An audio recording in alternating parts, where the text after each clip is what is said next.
For the Empire! Attack! Attack! ලෝක ඉතිහාසයේ රජවරුන් දහස් ගණනක් බිහි වෙලා ඇති. නමුත් මේ කතාව ඒ හැමෝටම වඩා වෙනස්. මේක එකම පවුලේ සමාජිකයන් 7 දෙනෙක් බඩගින්න මැරිලා යද්දී තනියම ඉතුරු වුණු අසරණ දරුවෙක් ගැන කතාවක්. ඒ දරුවාට එදා තමන්ගේ දෙමාපියන් වලලන්න මිනි පෙට්ටියක් තියා ඉඩමක්වත් තිබුණේ නැහැ.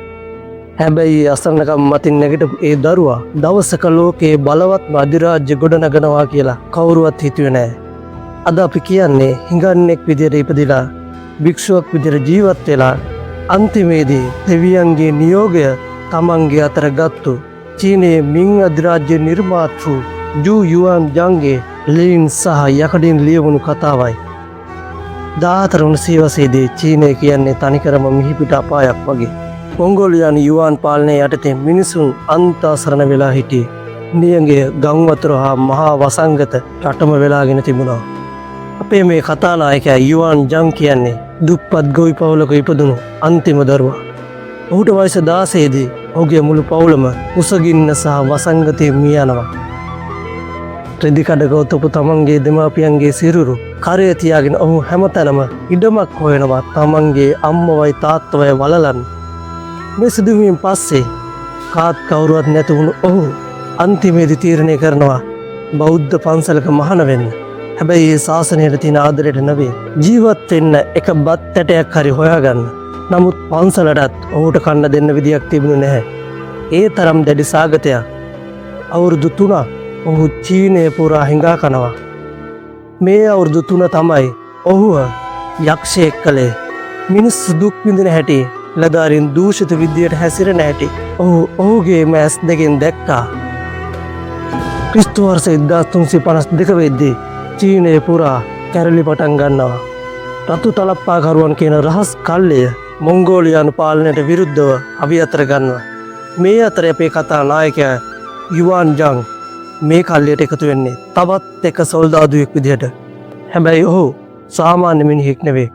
ඔහුට තිබුණේ අසාමාන්‍ය බුද්ධියක් සහ කිසිම අනුකම්පාවක් නැති නිර්භීතකමක්. ඉතාම කෙටි කාලයකින් ඔහු මේ කැරලිකාර හමුදාවේ නායකයෙක් වෙනවා. ඔහු තේරුම් ගන්නවා බලය ලබා ගන්න නම් මිනිසුන්ගේ හදවත් දිනා ගන්න ඕන කියලා. ඔහු තමන්ගේ සොල්දාදුවන්ට නියෝග කළා ගම්මාන කොල්ල කන්න එපා මිනිසුන්ට ගරු කරන්න කියලා. මේක චීන ජනතාවට අලුත් අත්දැකීමක් වුණා. හැබැයි යුවන් ජංට බලයට යන පාර ලේසියෙන් ලැබුණේ නැහැ.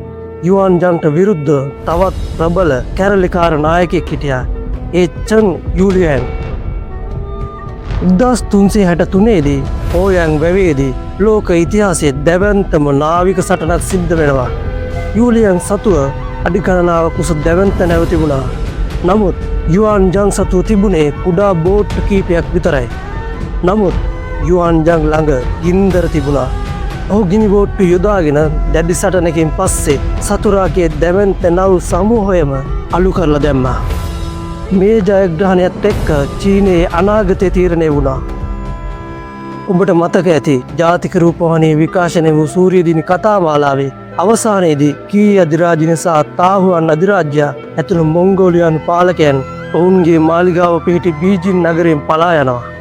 යුවන් ජං එල්ල කරපු දරුණු ප්‍රහාරය තමයි ඒ සිදුවීමේදී සූර්යදින කතාමාලාවේ පෙන්වන්නේ. 1360 වර්ෂයේදී සිදු මෙම දරුණු සටනෙන් පස්සේ යුවන් ජං චීනය යටත් කරගන්නවා. ඔහු නැන්ජින් නගරයේදී තමන්ව අධිරාජ්‍ය විදිහට ප්‍රකාශ කරනවා. ඔහු මහා යුද්ධමය බලය යන තේරුම ඇති හොංගු කියන නමින් අධිරාජ්‍ය විදිහට පත් වෙනවා.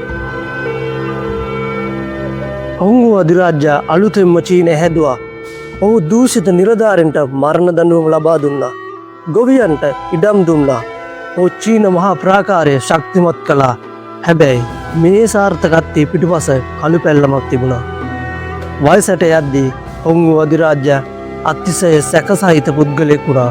තමන්ව මරන්න කවුරු හරි කුමන්ත්‍රණය කරනවා කියලා ඔහු නිතරම හිතුවා. ඔහු ජින් ඊ වෙයි නමින් රහස් පොලිසියකුත් හදනවා. තමන්ගේම මිතුරන් තමන් එක්ක යුද්ධ කරපු සෙන්පතියන් පවා ඔහු මරා දැම්මා. එක් කුමන්ත්‍රණ චෝදනාවකට විතරක් මිනිස්සු 30000ක් විතර ඔහු මරනවා. ඔහු දෙවියන් වගේ රටක් හැදුවා. හැබැයි යක්ෂයෙක් වගේ පාලනය කළා. 1398 දී අවුරුදු 69ක් ආයු වළඳලා මේ මහා අධිරාජ්‍ය මෙලොවින් සමුගන්නවා. ඔහු මැරෙන මොහොතේ ඔහු ලෝකයේ බලවත්ම මිනිසා. හිඟන්නෙක් විදිහට පාරේ නිදාගත්ත දරුවා අවුරුදු 300ක් පවතින මහා රාජවංශයක පදනම දාලයි අවසානයේ මිය යන්නේ. ඔහු නැත්තම් අද අපි දකින චීන සංස්කෘතිය මීට වඩා ගොඩක් වෙනස් වෙන්න තිබුණා. යුවන් ජං කියන්නේ රජෙක් අධිරාජ්‍යයක් විතරක් නෙවෙයි. මිනිසෙකුට ඕනෑම ආඝාතයකින් නැගිටින්න පුළුවන් කියන එකට ලෝක ඉතිහාසයේ දෙන ලොකුම උදාහරණයක්. අවසාන වශයෙන් අපිට හිතන්න දෙයක් තියෙනවා. බලය කියන්නේ මිනිසුන්ව ආරක්ෂා කරන දෙයක්ද නැත්නම් මිනිසුන්ව විනාශ කරන දෙයක්ද? යුවන් ජං මේ දෙකම කළා. ඔහු වීරයෙක්ද නැත්නම් රුධිර පාලකයෙක්ද? මේ වගේ ඉතිහාසය වෙනස් කරපු තවත් මේ වගේ චරිත ගැන සිංහලෙන් ඩොකියුමන්ටරි වීඩියෝ විදියට බලන්න දැනගන්න කැමති නම් අපේ channel එක subscribe කරලා ඉතිහාසය ගැන දැනගන්න කැමති ඔයාගේ යාළුවන්ටත් බලන්න මේ වීඩියෝ එක share කරන්න.